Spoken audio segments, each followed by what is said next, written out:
This is BYU Sports Nation, presented by the BYU Store, simulcast on BYU TV and BYU Radio. Now live from Studio B, your hosts, Dave McCann and Tyler Haws. Last Monday of March, welcome in to BYU Sports Nation, your day-to-day play-by-play here in Studio B, presented by the BYU Store, official outfitter of BYU fans everywhere.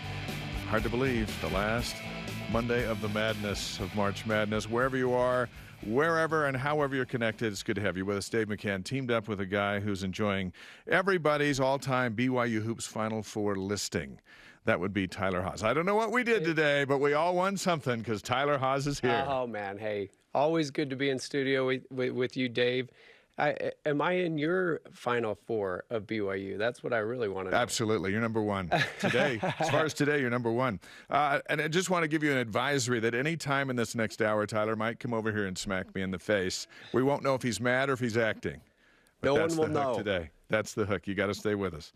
What a night last night, huh? Here's the lineup for today. We've got a great show. What the off-season focus will be for BYU Hoops, and we've got the expert right here to dive into that. We'll hear from Tyler Algiere, Samson Nakua, and Neil Pau. I interviewed them all at Pro Day. We'll get their reaction. They had quite a Friday, especially Samson. And the future of BYU and the transfer portal. Are all the answers in the portal? We'll talk about that. First, today's BYU Sports Nation headlines. Tyler? Former BYU Cougar Daniel Sorensen signs a free agent contract with the New Orleans Saints for next season. Sorensen will join fellow BYU alum Taysom Hill in the Big Easy after 8 seasons in Kansas City. Sorensen won a Super Bowl with the Chiefs in 2020 and started 39 games in Kansas City. I was surprised. His coach comes out here. Tyreek Hill goes to the Dolphins. Yeah. Sorensen goes to the Saints. Baseball dropped 2 games to 24th-ranked Gonzaga Friday and Saturday. They beat them back on Thursday 11-2. Friday night 6-3, Saturday 9-4. Cougars now 12-9 on the season, hosting Washington State tomorrow afternoon 3 Eastern on the BYU TV app. BYU 6-2 on the season against P5 programs, 4-0 against the Pac-12. On the other side of Miller Park, softball swept 3 games from future Big 12 conference foe Iowa State. The Cougars outscored the Cyclones 27-10 in the series. Violet Zavodnik recorded 9 RBIs in 3 games, including 2 3-run homers. She's playing unbelievable. Next up, New Mexico State in a doubleheader Thursday on the BYU TV app. I tell you what, Zavodnik is worth the price of admission. Big time. Volleyball gets a split this weekend on the road at 7th-ranked Pepperdine. Cougars won the first match in 5 sets. Loss on Saturday 3-0, but getting the split at Pepperdine for this young team, that's big. Nice to see them get a win on the road. Yeah. BYU thrower Dallin Schertz recorded the 8th best discus throw in school history, a throw of 60.35 meters. The throw earned Schertz a 3rd place finish in the Aztec Invitational. How far do you throw the discus? Yeah, not that far, Dave. Both women's and men's tennis teams earned splits over the weekend. The women beat Gonzaga 4-0 on Friday and dropped a match to Portland 4-3. The men fell 4-1 to the Zags, bounced back with a 4-3 victory over Utah State. Always nice to beat our friends in Logan. And the Zags. And the Zags. More so the Zags. The men's golf team finished 9th out of 28 teams at the Goodwin Intercollegiate this weekend. Carson Lundell led the Cougars with an 8th place finish, his 4th top 10 finish of the season. Now look at the BYU Hoopsters in the pros. How about TJ Haws? We've heard of him before. 16 points for the Lakeland Magic. Is he better than you? You guys have played out in the garage, say, later today. Come on, you know the answer to that. I'm just, you know, brothers.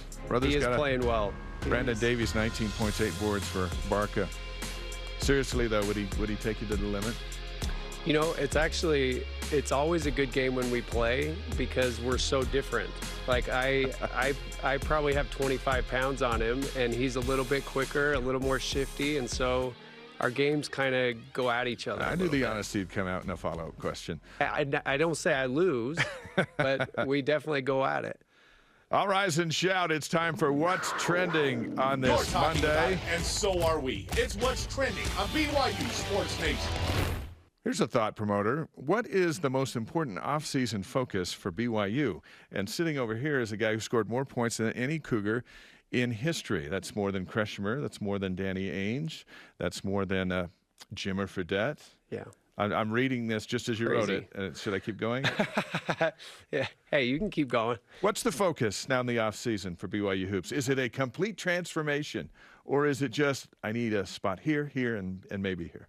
Yeah, it feels like there's going to be a lot of new faces. I don't know if it's a complete transformation, but there's going to be a bunch of new faces. The biggest question that I have, and I guess the biggest focus is who's going to replace Alex Barcelo as that main scorer, right? It felt like at times if Alex wasn't scoring, nobody was scoring, and defense kept us in games, but that is a huge piece on the offensive end that needs to be filled. Got to bring in a couple of guys. I don't know if they're fifth-year guys. I don't know if it's this incoming freshman class that is really well respected. Lots of great scores there, but there's got to be some guys that can put the ball in the hoop. It seems to me that you need a front line to get to the big dance, but you need guards to advance in the big dance. And just look at what we've seen.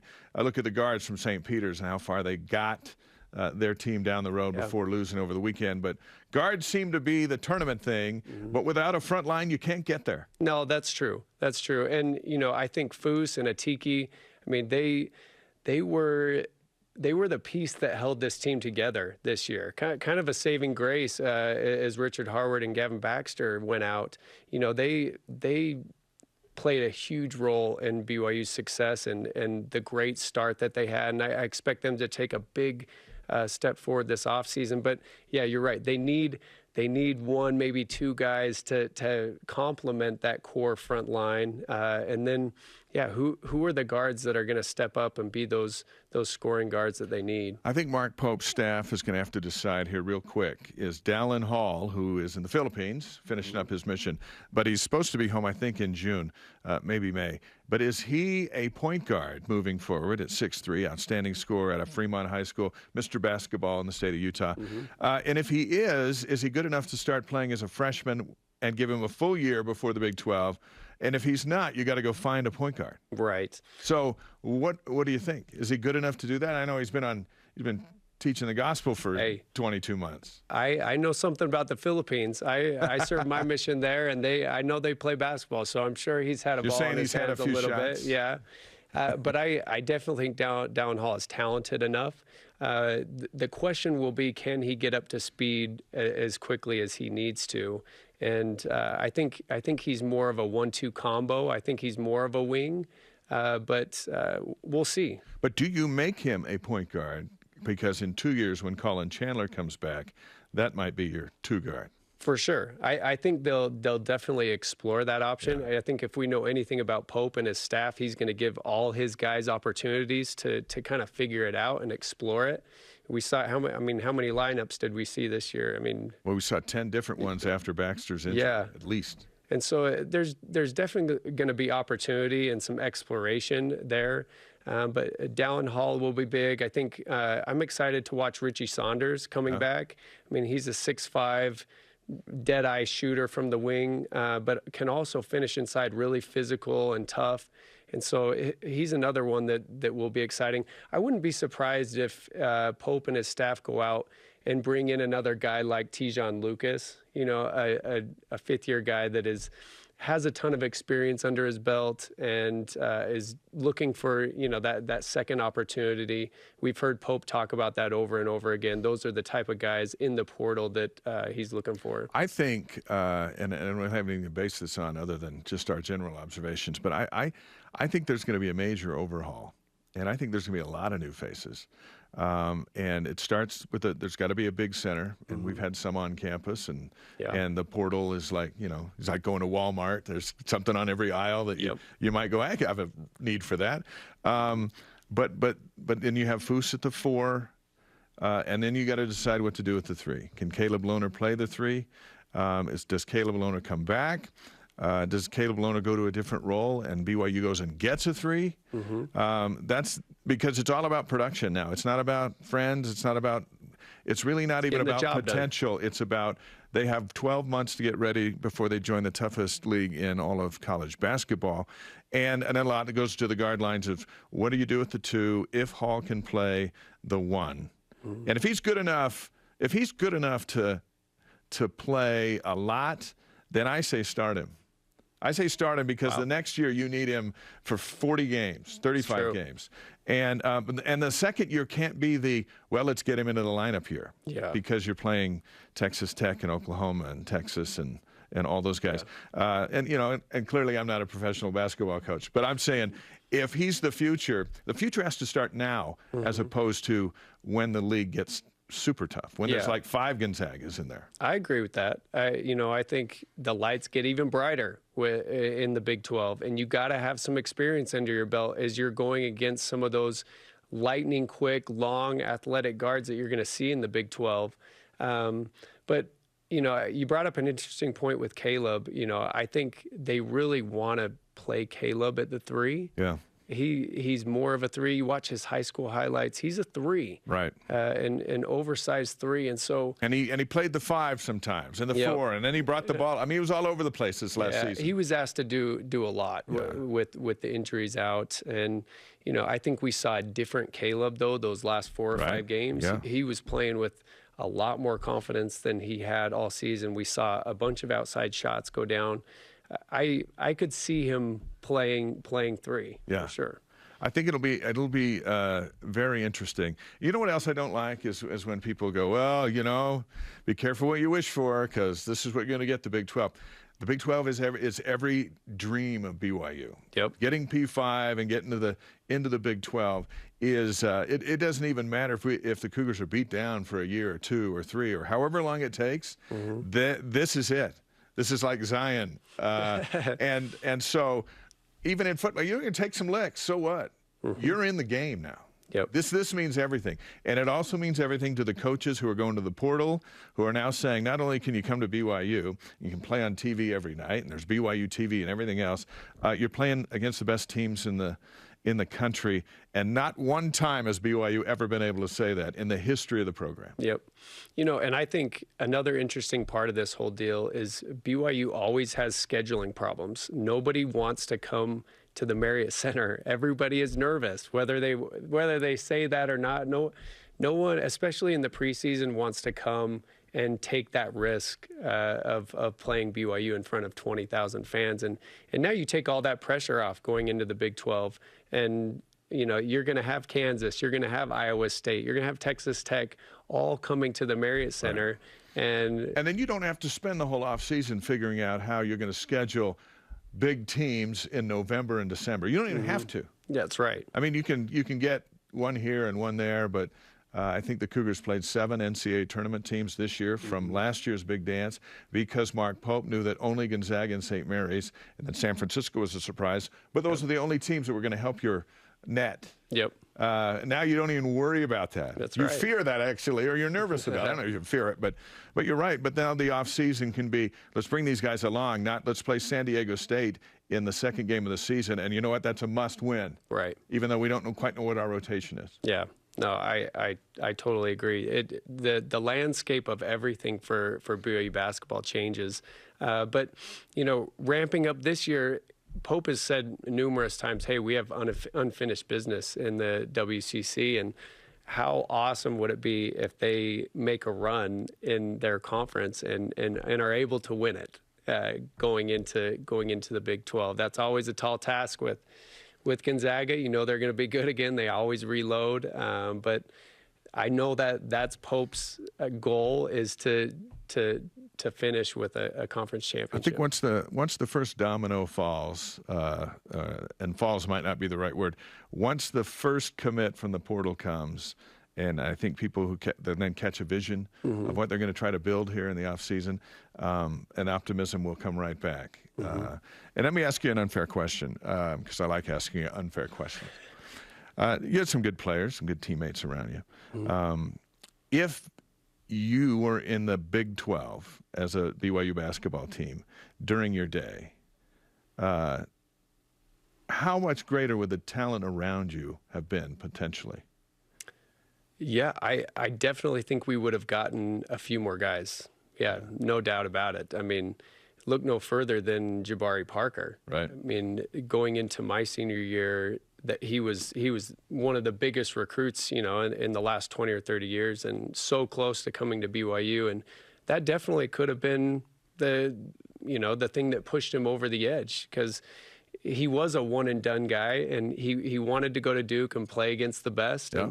And now, like, all that pressure is taken off in the recruiting process. You go after these big guys, and that's the picture you paint to them. Frank Jackson from your Lone Peak High Frank School. Jackson, yeah, absolutely.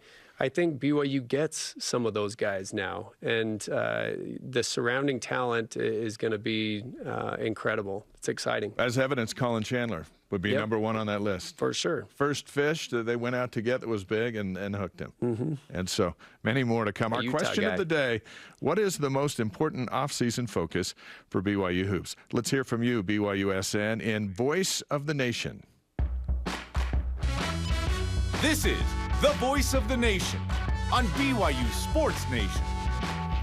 All right, we got a couple to share with you. This one from at Coulter Gill on Twitter. Getting another big guy. That's easy to say, hard to do, right? Yes. At Lauren J. Smith, point guards and big men, kind of what we've been talking about. I'd like to see guys who we can bring in, have a couple of seasons, and build a continuous stream of development. Love the one and dones, but we need some continuity. Let's not rely only on grad transfers. That's also easier said than done, because it's so tempting to go out and get a fix, and you even see the blue bloods around the country doing the exact same thing. And BYU's unique in that there's always 3 or 4 guys that are mission guys, and so that adds another element into this thing.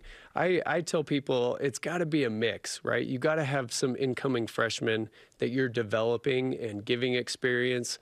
I think what's happened to Foose is the most beautiful thing that could happen to BYU basketball. I mean, the experience that he got this year and the confidence that he's going to play with next year is incredible. All right, we're going to talk about the portal much more a bit later on, so save some of your thoughts and then share them with us, because it's a big deal in all sports at BYU and everywhere else for that matter. Hashtag BYUSN on Twitter, Facebook, and Instagram. Send us some of your thoughts. Okay, coming up, could we see a Duke UNC version of BYU Utah in the future?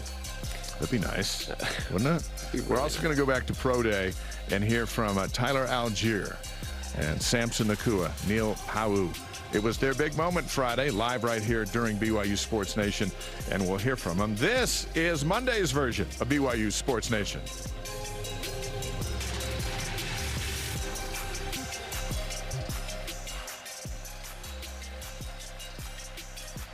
And now, introducing your Mountain America All-Stars. Out of BYU, Alex Barcelo and Shaylee Gonzalez. Thanks for the warm welcome. So is this where we get the BYU card? But of course, the only place you can. This is really cool. Yeah, but mine's better.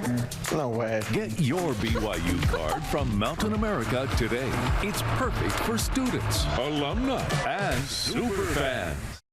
Hi, Spencer Linton here, letting you know when your company joins the BYU team as a corporate partner, your brand can be featured in sports programming on BYU TV and BYU Radio. In addition to all of the great games, you can be part of the BYU coaches shows, place your message in Countdown to Kickoff, basketball pre- and post-game shows, and each weekday on BYU Sports Nation. We invite your team to join ours and become a corporate sponsor of BYU Athletics. For details, email sponsorship@byu.edu today.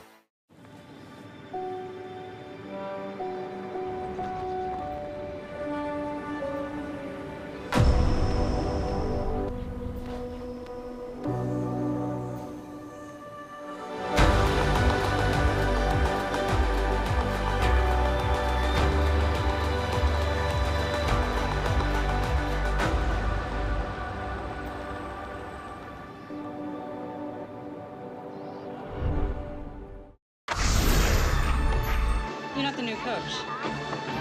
Are you expecting somebody different? Last time you coached was 12 years ago? I was hired to teach the boys a game of basketball, and I did that to the best of my ability. I play, Coach stays. He goes, I go. No school as small as ever been in a state championship. I want to win for my dad. Let's win for Coach. You got us here. I love you guys.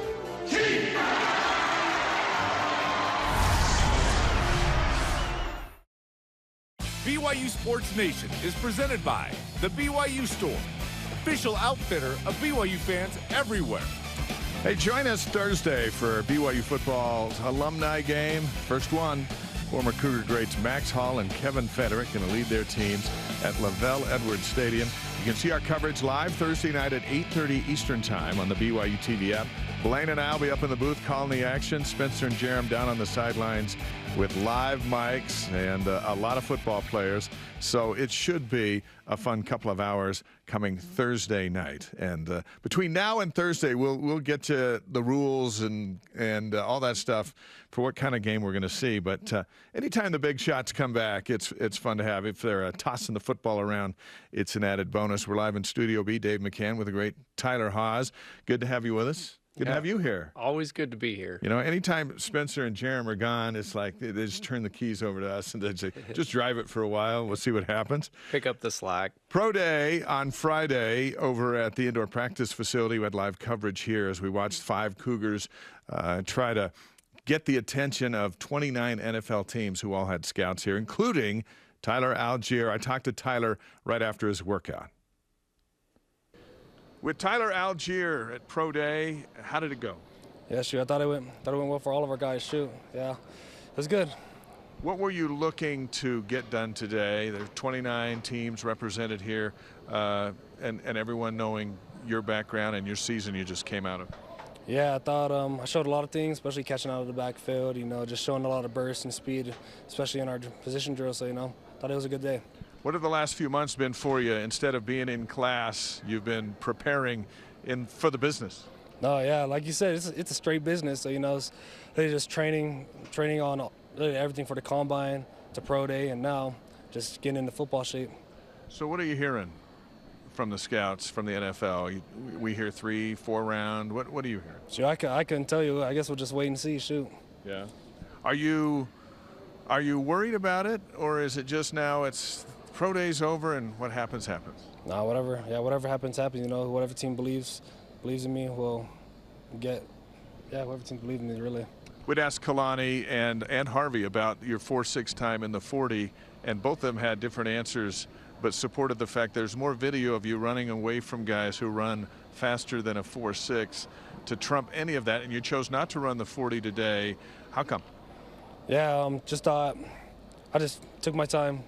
Especially, like, you can see on my start, like a lot of guys have track speed and, especially the straightaway, but my start wasn't it. But, I think I really just keep that 4.6 time, 4.6 flat. So. How much of that play against Arizona State do you just kind of have on standby when someone asks you about what you can do on the field and you go, well, why don't you just watch this? Yeah, honestly, it's always in the back of my head. Everyone always asked about that play, so, it's cool. Are you eager to move on? I know the NFL is where you want to be, but a lot of your friends are getting ready, wrapping up spring practice, have another football season in the fall, and you made the choice that this was enough. Yeah, I'm gonna miss those guys, but it's just now everything's a business now. So I'm gonna miss those guys, but now I just gotta do me. We wish you the best of luck. No, I appreciate it. All right. Tyler Algiere, former walk-on, linebacker, switched to running back, and then last year we all watched him, and we'll watch him again when AFR kicks off in July as he ran for history and a single-season all-time rushing leader. And here's some of the video from Friday's workout. And Tyler, when you've worked out for scouts and you really want to make a great impression, you want them to hire you and all of those things, exactly what Tyler's doing there, but in a different sport. What's that feeling like? Yeah, there's a lot of pressure. It's what you dream about. It's what you work hard for. All the work that you've put in leads up to those moments. And so, yeah, you put a lot of pressure on yourself to perform. And, I think it's really interesting, all of the outside pressure that is put on those times. Yeah. Right. And so many people are quick to dismiss film. Right? You watch Tyler Algiere on film, and it's like, that is an NFL guy. Yeah. He's on a different level. And so I think there's teams that are starting to move towards kind of that mindset. Yeah, hey, let's perform well in these drills that obviously, mean something. They've got to mean something or they wouldn't do them. But let's watch the film. Let's see if let's see if he really knows how to play football, how he attacks a hole, how he cuts back, how he reads defenses. I mean, those are all things that don't show up in a pro day. I liked what Kalani told us Friday when he was live with us here. And he said, there's plenty of video of Tyler running away from guys who run a lot faster than a 4.6, a 40. And we saw that all season long. And now the weight, and you know what the weight's like too. He's just, what's he going to do today? He's going to get up, exercise, and wait because the draft's still not till the end of next month. No, it's so much about just your daily routine and process. There's so much uncertainty. You don't know what's going to happen. There's teams that do show interest, and then you never hear from them. And then there's teams that you feel like you're not on their radar, and they actually start calling and wanting to talk. And so my whole process leading up to the draft, it's stressful because just the uncertainty and so much of college basketball, college football is predicted. This is your class schedule. This is when the season starts, and now all that's thrown out the window, and you have no idea what's going to happen. And so it is scary, but it's also a fun time alive. I asked Tyler about Chris Brooks, who's replacing him at running back, and he said, "Man, he's going to be really good." I said, "Well, that's what Cougar fans want to hear because Tyler was really good. In fact, we hadn't seen anybody run for more yards in a single season in all of BYU football than what we saw with Tyler Algiere." Samson Nakua joined the Cougars for 1 year. He was the only guy on the team, I think, that believed BYU could beat Utah, and that leadership carried the other guys. He even caught a touchdown in that game, and they did beat the Utes back at Lavelle Edwards Stadium a day after joining the Big 12, or at least announcing that they were joining the Big 12, and one of the greatest two-day combinations in the history of BYU sports. Samson had a good workout on Friday, and here's what he had to say afterwards. Samson, the buzz around here is that you made some inroads today with your speed and your agility. How do you feel? I feel good. Came out and just did my natural routine in the mornings. I was feeling good all day, and then to come out and see my family here for the support, that just gave me a big boost, and just hearing them in the background just helped keeping me pushing to do better and better every time. So it was a really good day today. Your time in the 40, how'd you feel? 4.48. I feel like I could have gone a little faster, but other than that, it was really good. 4.48. That's I could ask for a little bit more, but it was a perfect. It was a good day. It was a good run. With 29 teams represented here today, did you hear what you wanted to hear afterwards in the last few minutes to, as far as what might be ahead? I've heard a lot of good things from the coaches. Got to talk to a couple of them, and now just it's all in the Lord's hands. I came out and did what I needed to do, and now I'm just ready to see whatever He takes me.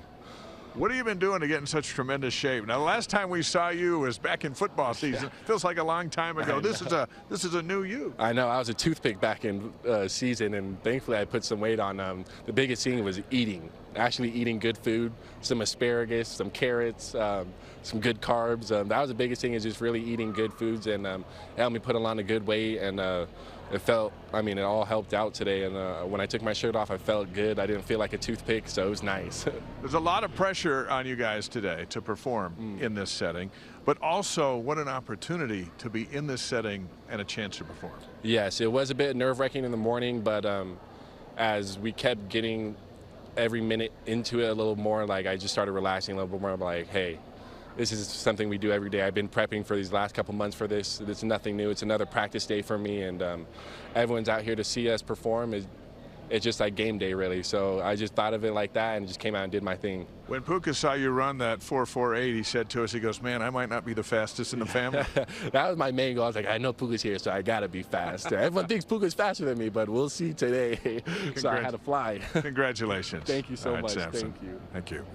I had a chance to visit with him longer than that interview afterwards, and I'm just so impressed with his leadership, what he showed on the field last fall and in through the offseason, and he showed up tremendous shape and had a great workout for the scouts. And I guess it's asparagus and carrots. Yeah, kids, remember that, asparagus and carrots. Asparagus is not high on my list, but they're on Samson's. I had some asparagus last night. Got the Traeger out. It was great. I've been really impressed with Samson too. I mean, his leadership on the field was very visible, very vocal guy. You know, I was at that Utah game, and I mean, just his toughness, and he didn't back down from anyone. There were a couple of moments where, you know, BYU guys could have just backed off, and it was like he was right back in their faces, and not that anyone needs to be violent or anything, but he's just competitive, and I was really impressed with him all season long. One of his great stories that he shared with us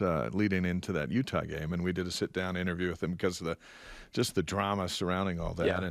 And his ailing grandmother was going to be watching the game, and he told us in the pregame show that he was going to score a touchdown for her. He told her he was going to score a touchdown for her.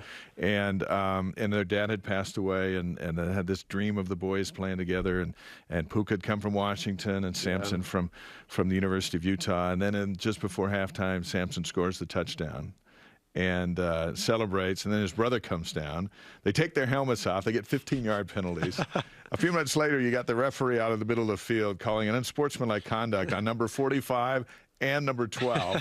The first time in the history of the football program that two brothers shared the same unsportsmanlike conduct penalty. Cost him an extra point. Remember that Oldroyd missed the kick. But everybody loved it. But it was one of the great moments of their lifetime. And we'll keep an eye on Samson and wish him the best moving forward. Neil Pawu, the last time we saw Neil, if you remember, he scored a touchdown, fought to get across the goal line against Idaho State, and broke his ankle while he was doing it. And then his season had come to an end.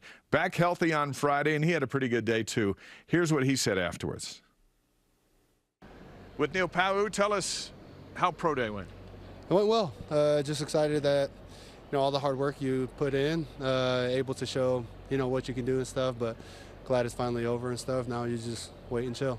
It's interesting about the human body. The last time we saw you, you scored a touchdown at the goal line against Idaho State, broke your foot, and then today you're out running the 40 in front of 29 NFL teams. Yeah, it just took a lot of work because when I decided to go train where I was training back on the East Coast, we did our main workouts, and then it was another 2 or 3 workouts out there to make sure that I can get my foot, my legs back under me and stuff. Try to get to 100% before I even came back home. And then just try to stay, you know, active and ready to get ready for today. So what do you hear? What's your gut as far as the road ahead? I don't know. I think first rounders know. I think after that you kind of just play the wait and see game. But I'm just excited with the things that I wanted to do in certain drills. I was able to perform, and then at the end kind of wrap it up in what I do well, and that's route running and stuff, and I was able to do that. Let's talk about that for a moment. As you look at the NFL and how competitive it is to get in. Yeah. But you know your skill set, and where do you think you thrive? Yeah, I think it's route running. I think it's catching. But then also I think it's in the run game. And a lot of the offenses and schemes seem like they're tightening down things.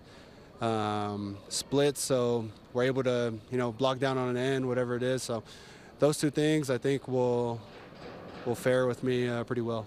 We wish you the best. No, thank you. All right, thank you. Neil Pawu, a glider in that secondary. And Fesi Sataki was on with us Friday, if you remember, and he talked about, too, Neil's got an ability to get open.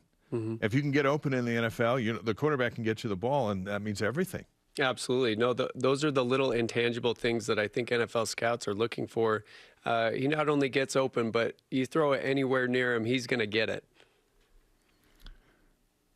Neil had a touchdown against the Utes, and he just found a way to get near the goal line. Had that big one against Arizona down in Las Vegas.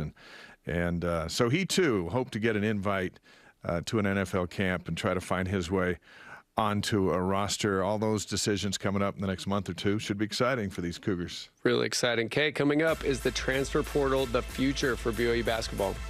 And is the softball team the most Big 12 ready team on campus? This is BYU Sports Nation on the final Monday of March. Back with more in a moment. This is where we dominate. Our playground, place of business. This is our promised land, where we seek to find ourselves. And we're here to make sure the spaces our best prove themselves on appear how they should.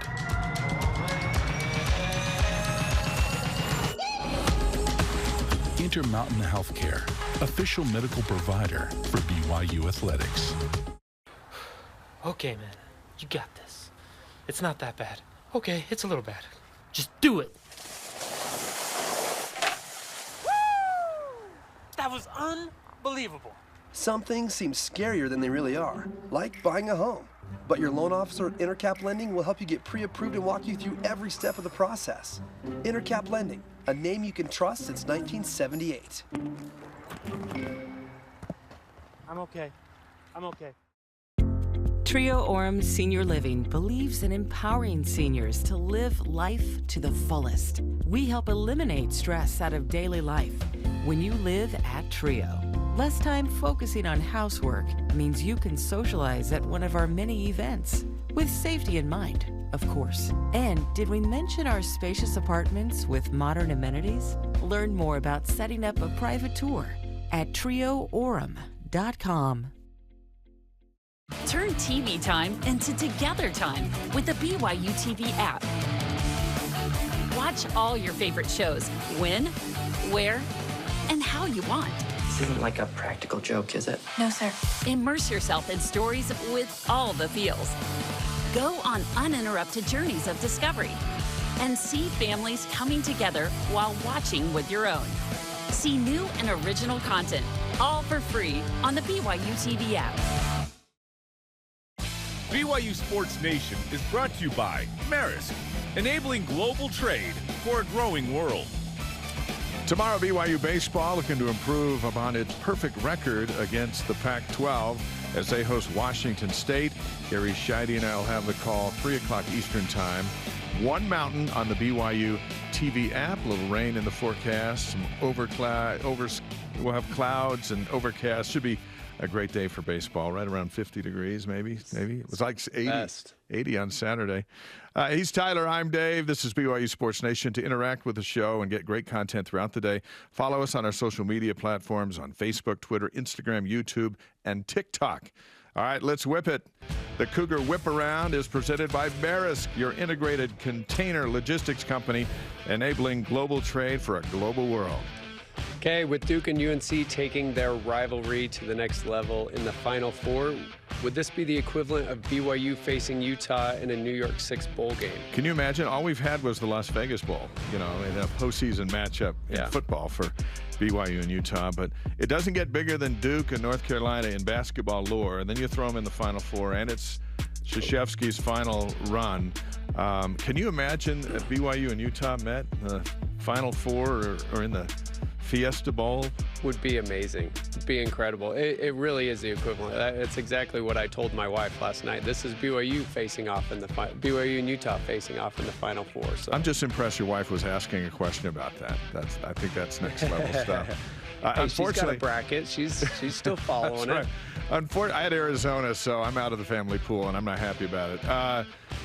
Unfortunately, BYU and Utah in football aren't going to play for a couple of years because BYU would beat them again this fall, and they're going to go play Florida, and BYU's got Baylor coming in and some different things. So, all right, how about this one? Speaking of the rivalry, is this tweet from Boney Fuller, the best Will Smith, Chris Rock meme from the infamous Oscar smack or slap or whatever it was last night? What do you think? Yeah, I mean, this is the best one I've seen so far, for sure. I mean, very interesting situation, but Jaron Hall, hey, he's here to stay.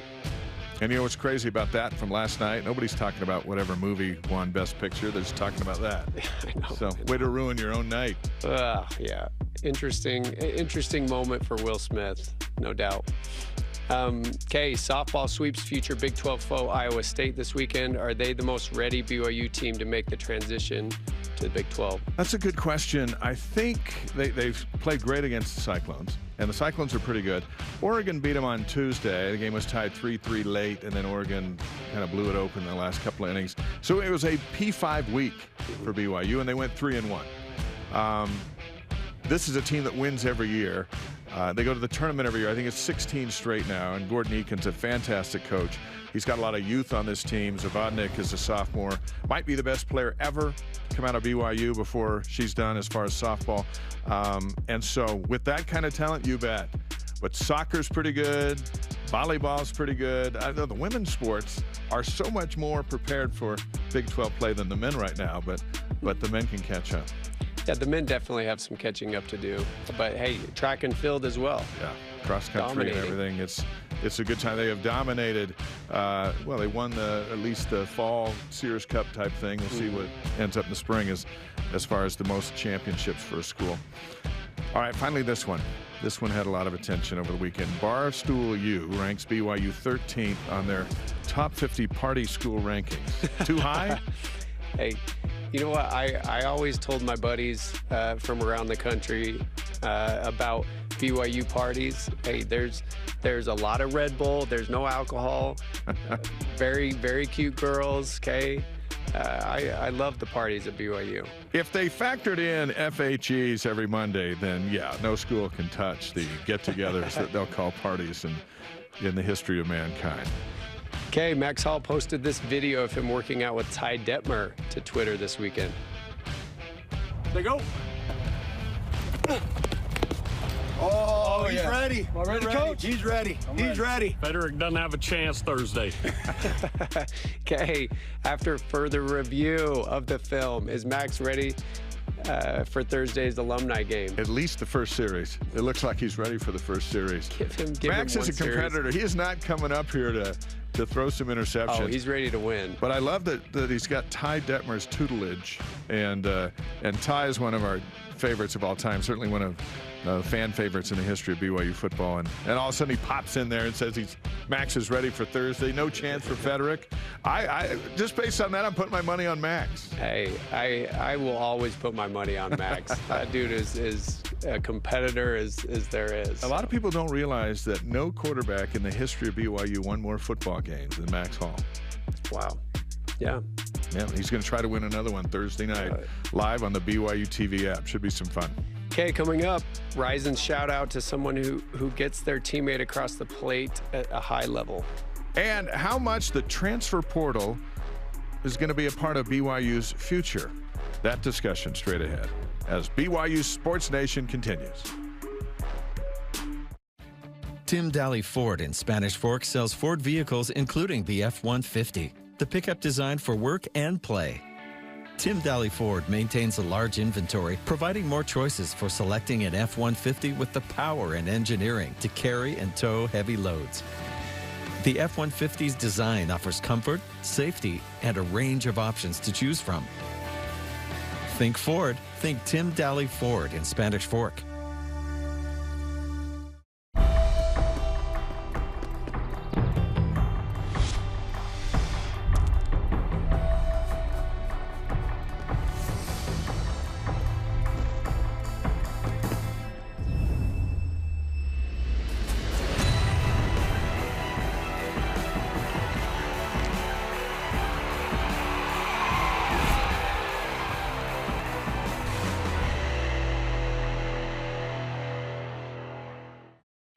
Accidents don't just happen 9 to 5. They happen when you least expect them. The team at Siegfried & Jensen is here for you 24/7. Nights, weekends, every day, every hour. Really here for you. No matter when you call us, you'll speak to a real person and have access to the same expertise and personal attention as always, and get the legal help you need when you need it. Nights, weekends, every day, every hour, 24/7. Learn more at SiegfriedandJensen.com. Next time on Relative Race. Look at us reading maps.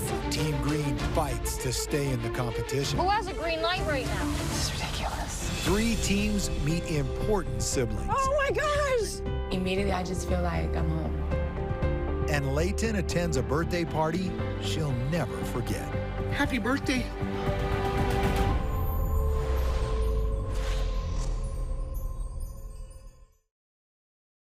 BYU Sports Nation is presented by the BYU Store, official outfitter of BYU fans everywhere. Thursday softball doubleheader, BYU New Mexico, 7 Eastern time. It all starts live on the BYU TV app on Thursday. Welcome back to BYU Sports Nation, live from Studio B. Dave McCann, Tyler Haws. We're going to see guys from BYU enter the transfer portal this offseason. I think that's a given. As to who, we're not sure. We also are going to see Mark Pope and his staff go into the transfer portal and take a good look around. And we'll see that also happen in just about every sport on campus. So is the future program building in the portal? Let's talk about that. Yeah, I think not so much in the portal, but around the portal. I think, my opinion has always been, hey, you gotta have good freshmen coming in. You got to build your program that way from the inside out, and then fill the pieces with the transfer portal. I think there's guys in that transfer portal that are in there for the wrong reasons, right, and are bouncing around and aren't committed guys to the values and culture and things that Pope and his staff are trying to build. And so it's a tough job for these coaches to sift through and figure out, who are those guys that, are in there for the right reason and can come in and embrace BYU and show that commitment, right? How about the one-time transfer rule that's tied into the portal where a kid doesn't have to sit out? Usually, if one of your teammates were going to transfer, they would want to leave so bad that they'd go somewhere else and sit out a whole season just to get the chance to play. And with that rule and the portal, that's non-existent. You can be at Kentucky today and BYU tomorrow. Yeah, it has changed everything in recruiting, especially for the senior class of high school kids, right? I feel like they get overlooked a lot of times. And Dave, I've spent some time coaching some high school kids lately, and the talent level is different these days. Kids are coming up more skilled and more ready for college basketball than ever before. And so it adds a unique, weird element into the recruiting process. But I definitely think there are pieces and opportunities to be had for sure. And BYU, they've got some work to do. There's always some turnover in roster. Expect a couple of guys to be pushed out or want to leave. We saw that last year with Connor Harding and some other guys, Wyatt Lowell. But, I think they're going to bring in another guard, at least a scoring guard, and then they've got to go find another big. Mike Littlewood, the baseball coach, I talked to him about that in our preps for the weekend series on BYU TV, and we talked about the portal, and he says he hates the portal, but he has to shop it. Yeah, because it's there, and you got to use it. And as BYU prepares its baseball roster for the Big 12, there's going to be pieces that you can go get immediately. He prefers grad transfers because they're a little more established on what they want in that 1 year that they have. But you have to use it. And as a non-P5, if BYU isn't going to the Big 12, I think I'd have a different opinion on the portal. Because as a non-P5, you go recruit a kid out of high school and you spend 5 years trying to get him, and you get him and he has a good season, and he's going to leave because he's going to go to this place. Yeah. All of our Utah Valley deals with that all the time. Good team, good player, player's gone because he wants to go to a bigger team. But now that BYU's heading into a P5 with the Big 12 in basketball especially, it is now you attract a different player, and you can go get a backup center at Duke who's not playing at Duke, who could thrive on your team and play in a tougher league or a league just as tough. And so then all of a sudden it's attractive to that player, whoever that might be, and it's attractive to BYU. And I think with the P5 for BYU, the portal is a blessing because now you can go get some beef that you need to compete while you bring along Dallin Hall and Colin Chandler and some of these potential superstars that you have as freshmen. Yep, exactly. And, I look at the track record of this BYU coaching staff. I mean, you get an Arizona transfer out of Alex Barcelo. You get a really talented guy in Gideon George coming. You get Matt Harms coming. And that's even before the Big 12. And so I think this coaching staff does a very, very good job in that portal. Seneca Knight, another one. Tijon Lucas. And they've shattered the stereotype that you've got to be a Latter-day Saint to play at BYU. Yep. You got to follow the rules like everyone else, but you can come, and if you're willing to do that, you can be a devout Muslim and start at center. Yeah. And your backup can be a devout Muslim from the other side of Africa and play just as much. And all of a sudden everyone goes, hey, I want to play for him because I like him as a coach, and they have an awesome fan base, and they're on TV all the time, and I can still I don't have to change faiths. I've got to live that lifestyle, and all of a sudden, here come all these guys. Alex Barcelo is the top of that list. Yeah, I think it's awesome that they've spun that argument in the recruiting process in a positive way. It should be a positive thing. It's been, you know, the honor code and BYU's culture has been looked down upon in years past, and you get the right guy that wants to come and embrace the culture and values that BYU stands for. It's only going to elevate you in your life and elevate your academics, elevate your play on the court. It helps you focus on the right things, focus on relationships the right way. And BYU's coaching staff, they lead with that. They're looking for those guys that want to come in and give a few years of total focus. And I think it's awesome. Tyler Algiere, Chris Brooks, who's come and embraced everything that BYU has to offer right away to settle into his season. Kalani's done a great job selling the honor code as a positive. This big recruit that signed this last week from the South said that the honor code was one of the reasons he chose to come to BYU, a four-star defensive guy. You know what? Not everyone wants to eat, drink, and be merry. Yeah. You know, some people want another kind of life, and BYU, and there's a number of other schools too, but BYU offers that maybe more so than any other place, and that's one thing Mark Pope said is no matter what faith you are, you can thrive on this campus more than any other campus in America because of what BYU is, and that sells. And it's true. It's helpful that it's true because it's easier to sell, and you can say, well, why should I believe you, Coach? Don't believe me, go ask him. Yep. Yeah. No, you know, I think the argument for the parents too is there. I mean, what parent is going to say, yeah, I don't want my kid to go live these values and excel in the classroom and focus on growing their game? I think too many people are quick to say, hey, yeah, they want to party and do all these things. I love the story of Jamal Williams and his mom as they sat in the office and it was explained to them the honor code, and Jamal sitting there and his mom goes, yes, we're coming. She committed for him. And he graduated as the all-time leading rusher in the history of the school. It's amazing. And look what he's doing now in the NFL. I mean, the opportunity is unbelievable. Okay. Where are we at, Dave? We're gonna look at the most important focus for BYU hoops this off season. We asked people, and now we've got your responses. We're going to share some of those. Right, Rise and shout out, going deep twice. This is BYU Sports Nation. I know what it's like to be overlooked, to be doubted, to fly under the radar. I only had one offer coming out of high school, but I was ready for every moment, every opportunity, and every shot that I got.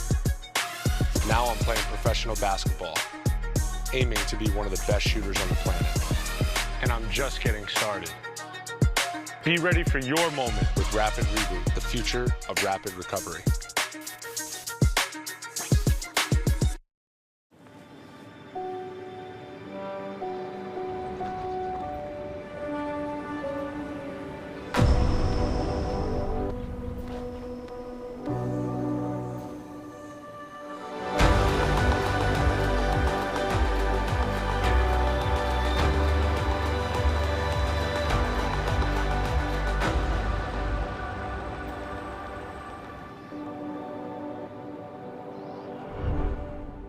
When we sit down to watch TV, it's a fun way to unite your family, be entertained, and to watch what's on BYU TV. Brings our family together. We all love BYU TV. If you are watching it with your family, you will have a good time and you can reconnect and you can bond with your family and have a better relationship with them. All of us together. Uh-oh. Do you not know the groom's name? I missed it on our first date, and it's way too late to ask. Whenever you experience something funny, the first thing you want to do is like share it with your loved ones. Seeing that comedy like helped us through things, that we want to use that to help other people in a way. We had one kid whose make-a-wish was to come to Studio C. It made me be Like, these goofy sketches mean a lot to people.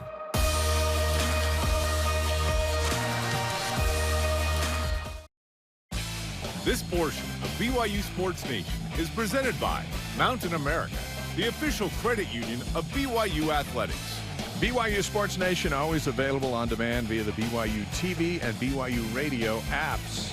Or download the podcast. Just Google BYU Sports Nation podcast, and don't forget to subscribe, rate, and review the show. Our question of the day: what is the most important off-season focus for BYU hoops? Lots of responses. We thank you for participating with us. Let's read a couple of them. @TagTBD on Twitter. If BYU wants to be better next season, they've got to bring in more talent than they lose, whether that's from the transfer portal or developing existing talent. That's probably from the smartest basketball mind in the world. That makes sense. Hey. Totally makes sense. Got to be better than you were last year and all that stuff. Very simple approach. All right, how about @J Butler Y-Fan? Additional front court skill development for those in the program and quality front court depth via recruiting. Down low threat opens up the outside shots. I think to BYU's advantage, they have a coach at 6'10", and an assistant coach at 6'11", as far as down development of the low post. Yeah, for sure. I mean, inside, those guys are as skilled and as knowledgeable as they come. But, I mean, look no further in my experience. I love Coach Pope was an assistant while I was here, and his player development program is second to none. I owe a lot of my success to what he did for me. In response, our elite voice of the day is presented by Sundance Mountain Resort. And it is @PostJimmer, putting a plan in place to prepare for 2023. That's his most important. And the Big 12's coming July 1, 2023. And maybe that captures the gist of all of it, is you really have 18 months to get ready for the Big 12. Better start ramping up, because it is coming. All right, thanks for participating on that. There's plenty of ideas, and they'll be bouncing around Twitter all day. Today's Rise and Shouts, presented by Mountain America, the official credit union of BYU Athletics. How about Violet Savodnik's weekend? 9 runs batted in, 3 home runs, 2 3-run home runs, went 5-11 from the plate. A 3-game sweep of Iowa State, so she did it against P5 pitching. She had a couple of strikeouts, too, as she kind of learns from one at-bat to the other. And then when she was dialed in, see you later. She's dominating right now. Arguably, Dave, the GOAT of BYU softball. Yeah. Am I out of line to say that? No, you're not. Gordon Eakin, the head coach, in fact, told me. Thank you. Thank you. That right now her name's mentioned in the Barcelos of the world on campus. When she's done, it'll be in the Steve Youngs, Jimmer Fredette's, Tyler Haws's, the greats of the greats, Danny Ainge, Jim McMahon, Violet Savodnik. We will see. Thanks to our guests today, Tyler Algiere, Samson Akua, and Neil Pau. Okay, the conversation continues on BYU, Twitter, Instagram, Facebook. We'll see you tomorrow.